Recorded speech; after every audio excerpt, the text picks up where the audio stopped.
Yo, what is going on, everybody? Welcome back to my channel. It's a terrible intro. Well, I had to delay the previous video for 2 days. One, because I was sick. I still am sick. But two, because it was Halloween and I had plans, and it's not worth it to try to record a video on that day. And also because I hadn't finished watching the topic I'm going to be talking about today.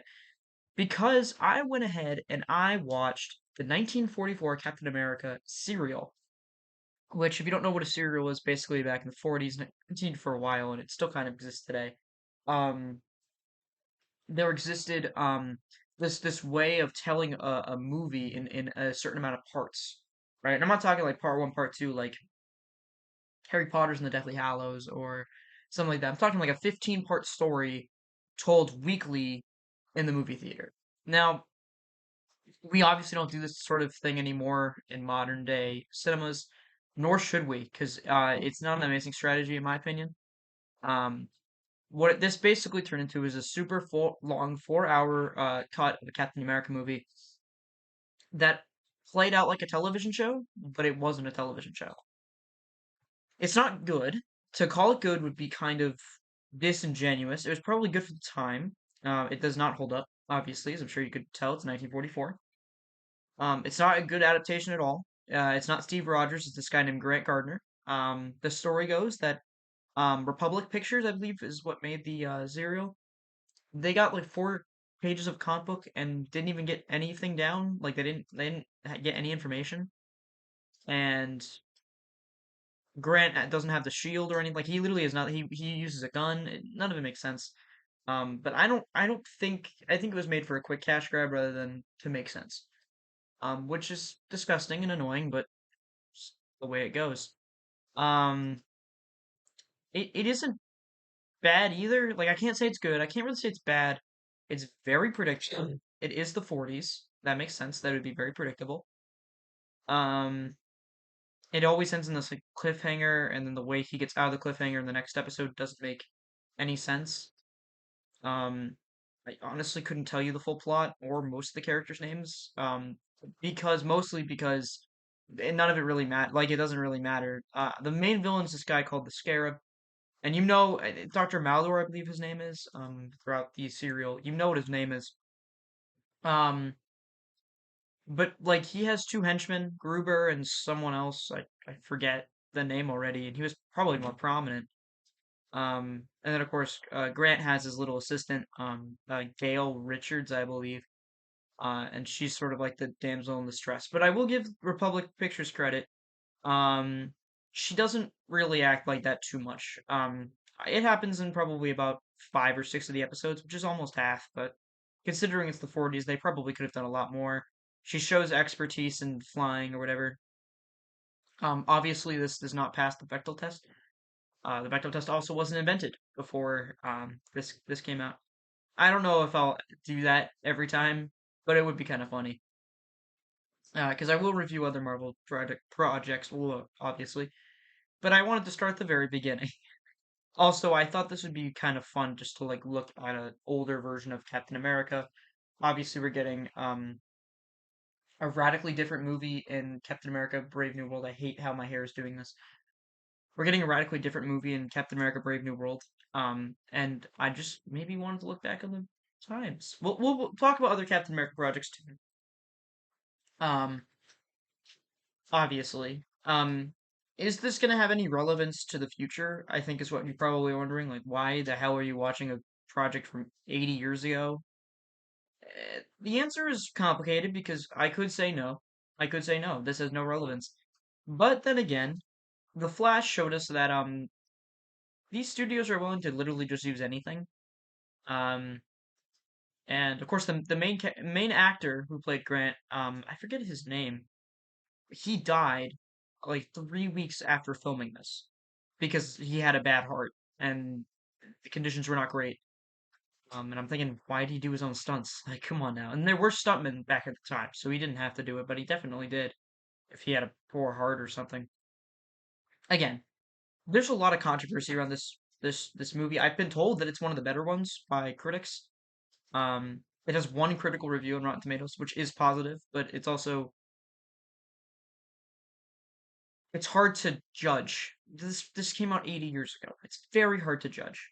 I think my best interpretation of what this could mean is we could see passing references to something.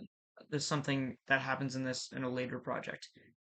I don't expect this to have any relevance to any Marvel project ever. Um, that is my take. I think its relevance is it's not gonna be relevant. Just nothing in the serial to me seems to matter. Whereas that's probably not the case of even some of these older projects at all. For example, we're going to be tackling the 60s Spider-Man show at some point. That has a lot of relevance to Spider-Verse. I mean, that character could appear at any time and has. So I definitely think there's potential for some of these projects to be more integrated into the greater MCU multiverse. Obviously, there was a lot of stuff that came out about Marvel today. Um, and I guess I want to take the rest of this to talk about that because I just feel like we're kind of at a crossroads here, um, where Marvel has to make this like big decision, and my take is personally they don't. Just keep releasing the projects. Just understand where you're gonna go, have the finale planned out, and just keep filming stuff. The worst part is if they have to keep pivoting because it's just gonna make the projects before it feel worse. That's my main concern, is that like, oh, She-Hulk doesn't matter at all. Nothing that happens to She-Hulk matters. Or Miss Marvel, same thing. I don't want these shows that maybe didn't even get received well, like She-Hulk didn't really get received well.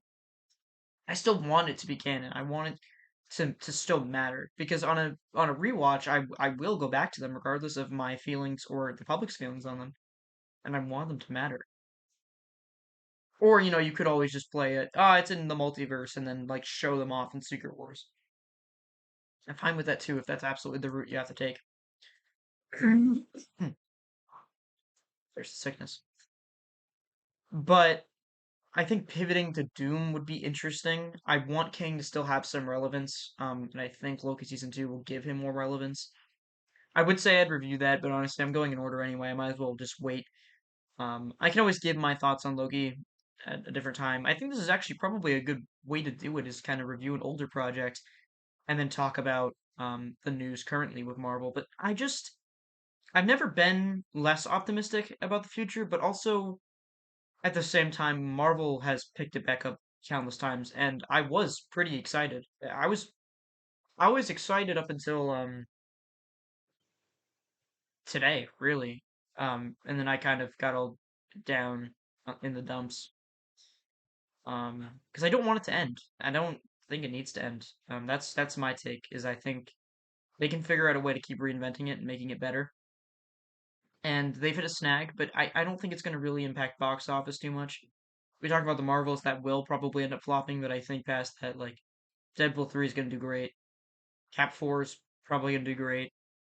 There's a world where the Thunderbolts does well as well. It depends, but I think there's a world where that happens.